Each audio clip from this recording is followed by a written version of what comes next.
In this clip, I want to talk about the different kinds of cables you're going to have to look at when dealing with high-definition players and high-definition televisions.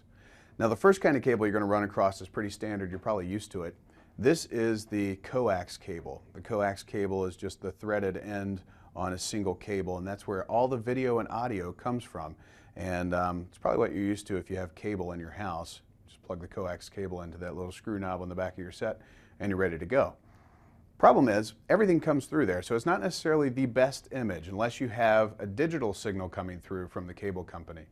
The other option you have is composite. Now, composite, again, is kind of sending all the luminance and chrominance values, that's light and dark and color, squeezed into one cable and coming through. You know these as RCA cables, the red, white, and yellow cables that you're probably used to seeing as well with DVD players and things like that.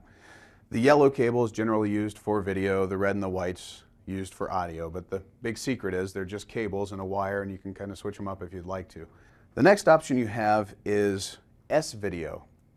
S-video is also called YC, is a type of cable that splits up the color information and the luminance information, that's light and dark, into two different cables that come into your set, and so you can get better definition of color and the light to dark, the luminance information into your screen, and it gives you a much clearer image.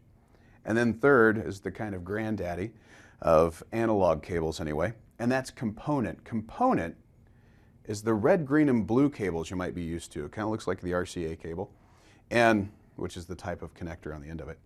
But component takes the red, green, and blue color information, which is what video uses, red, green, and blue light to make an image, separates them and gives them to the TV independently so it can give you the absolute best reproduction of color and light and dark in the image. And of course, each color has a different value of light and dark that comes through, but it's all separated and put back together and it looks great.